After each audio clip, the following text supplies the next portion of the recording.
Hello, everybody. First of all, I would like to congratulate Congressman Pittinger for this beautiful event. Like usually, like every year, it's a pleasure to be here in DC, and I want to thank you for giving me the honor to host the event in Bucharest, and thank you all that you attended that event. This is my favorite topic, and it's always a pleasure to speak about it. On the other hand, when I have very mixed feelings when I speak about CFIUS, and there are so different feelings when I speak about CFIUS, because one of the feelings I love the most is the hope that we're going to prevail in our objective, but I have a lot of concerns. And I think we have to speak out and speak the truth, and do not hesitate anymore to say what you believe and what you can see with your own eyes. Because what's scary these days is that when we speak about CFIUS, we use only public data. So if we are not sensibilized by public data, which is so scary when we hear it and we see it regarding what China is doing these days, I'm wondering how would we react as politicians who are public servants when you would look in more deeper data. Trust me, this is probably the biggest threat that our democracies will face in the near future.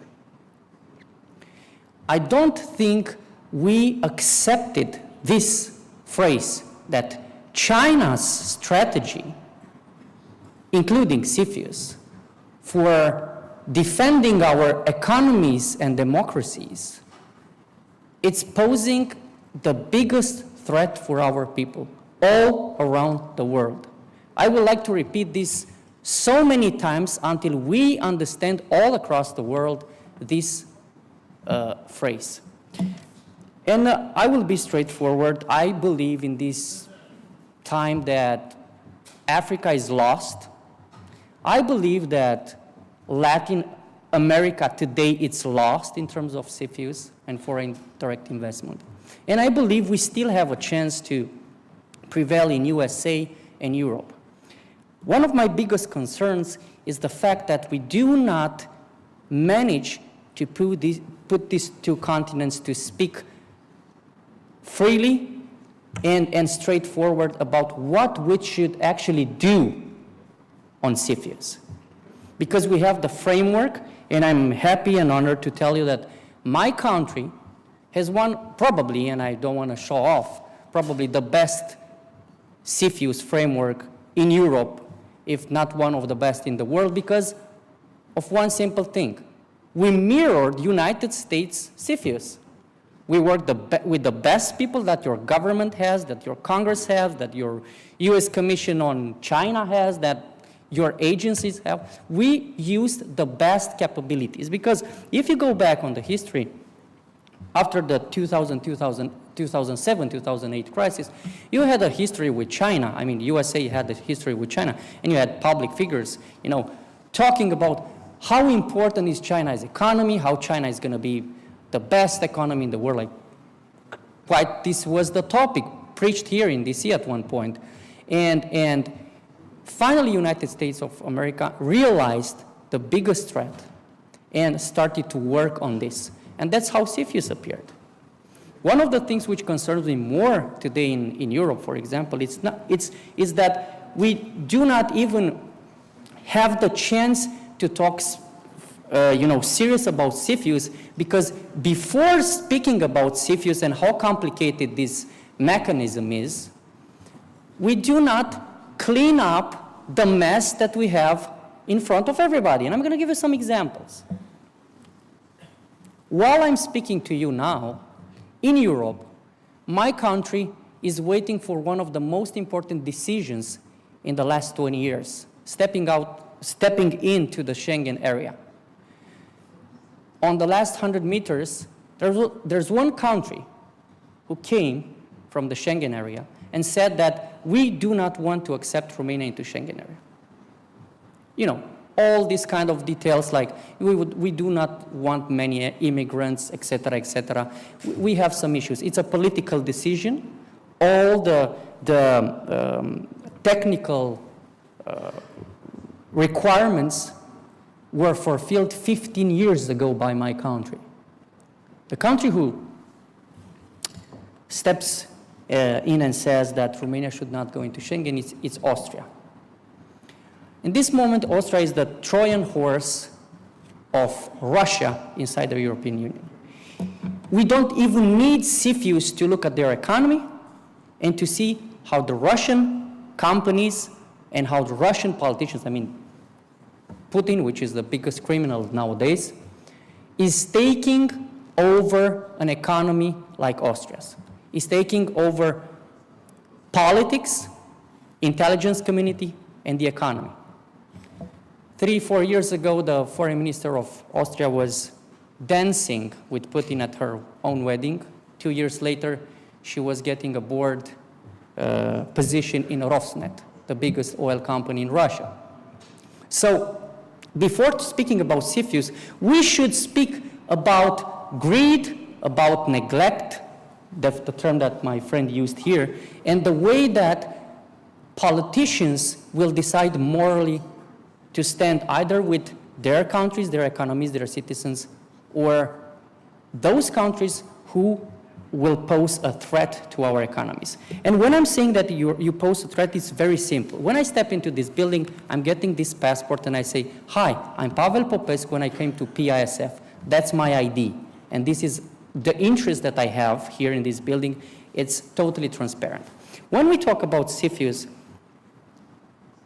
countries like China, Russia, Iran, and many others will never respect this basic rule.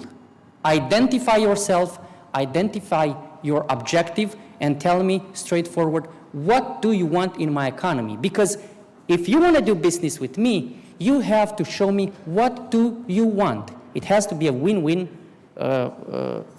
decision. So, going back to Europe, a few weeks ago, Chancellor Scholz from Germany had on his office for many, many weeks intel reports and documents from 6 key ministers in his cabinet and from the intel community, which tried to convince him to not sell 35% of the third largest port, which is Hamburg port, to the COSCO company, of course, which is present all around the world. So 6 key ministers were trying to convince a chancellor, prime minister of Germany, that it's not good for Germany's interest, not United States of America interest, not Europe's interest, we can put this on second and third or any other place, but for Germany's interest to do this deal. And it happened. Of course, it was reduced from 35% to 25%, not an important difference, but it happened. It happened because at the political level, one person took this decision. And of course, we hear different, arguments like, I'm having elections in that particular area. I promised to my mayor that I'm going to bring investment. On a long term, we will all lose. If Germany is losing, Europe is losing, Romania is losing, Eastern Europe is losing, and at the end, our partnership with the United States of America will lose. So I believe that before going into very detailed things of how we use CFIUS to protect our economies, we have to have an honest conversation between politicians of what do we actually want to do with our economies and how much we care about our own people.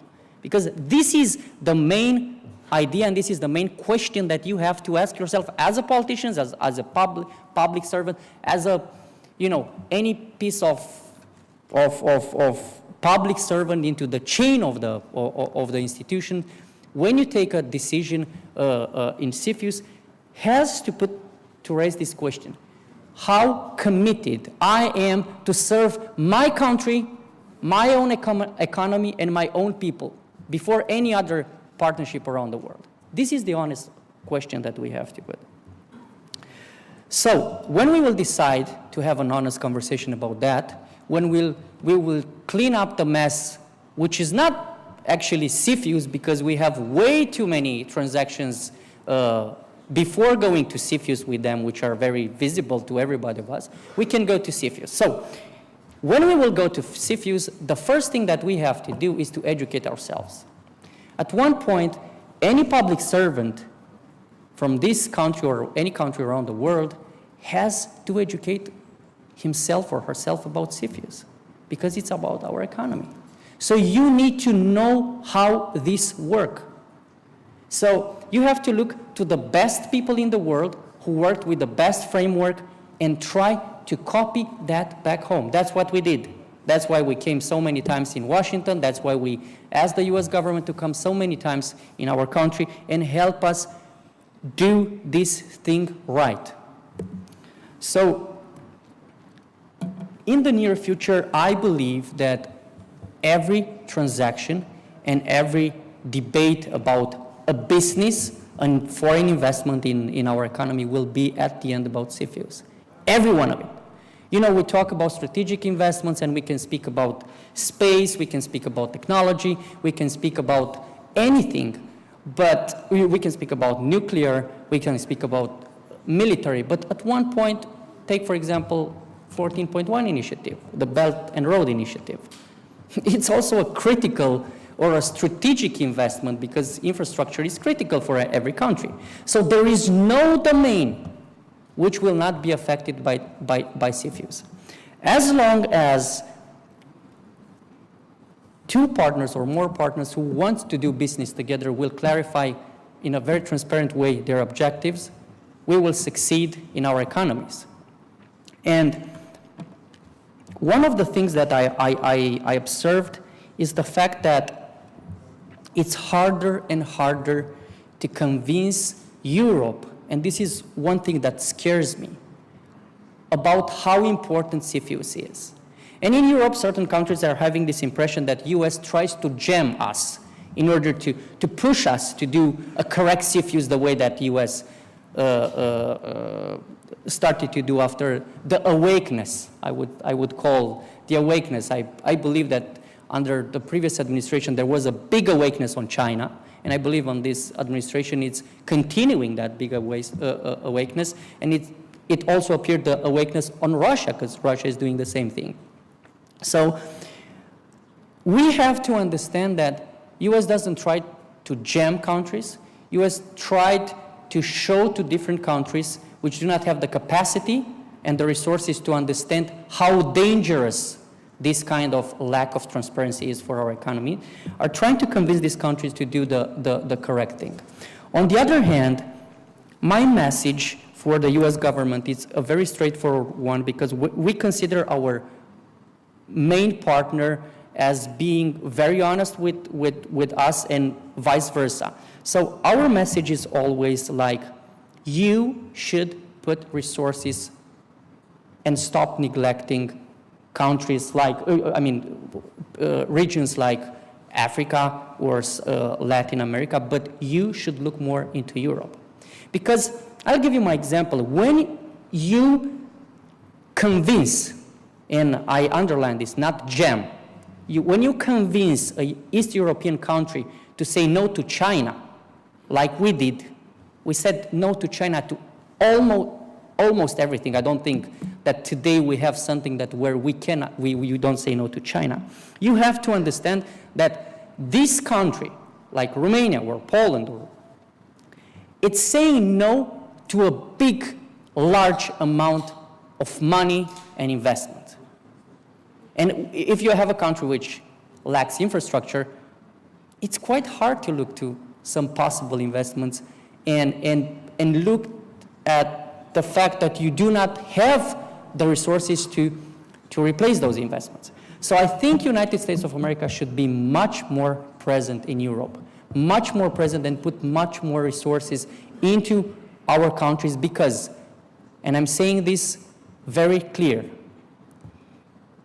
if United States of America, it's losing the competition with China, we all lose. It has to be heard in Washington, it has to be repeated, And United States of America should look into countries, especially Eastern Europe, which is champion in this way of legislation, and put more resources there in order to replace the foreign investment, which is not transparent. My message for you is to look very serious into CFIUS. If you're an MP, start reading about CFIUS. If you're a public servant, start reading about CFIUS. If you're within the Intel community, start educate yourself about CFIUS. It's going to be the main topic for our economies, and it's going to protect us from the biggest threat for our economies and our future generations. Thank you very much for today.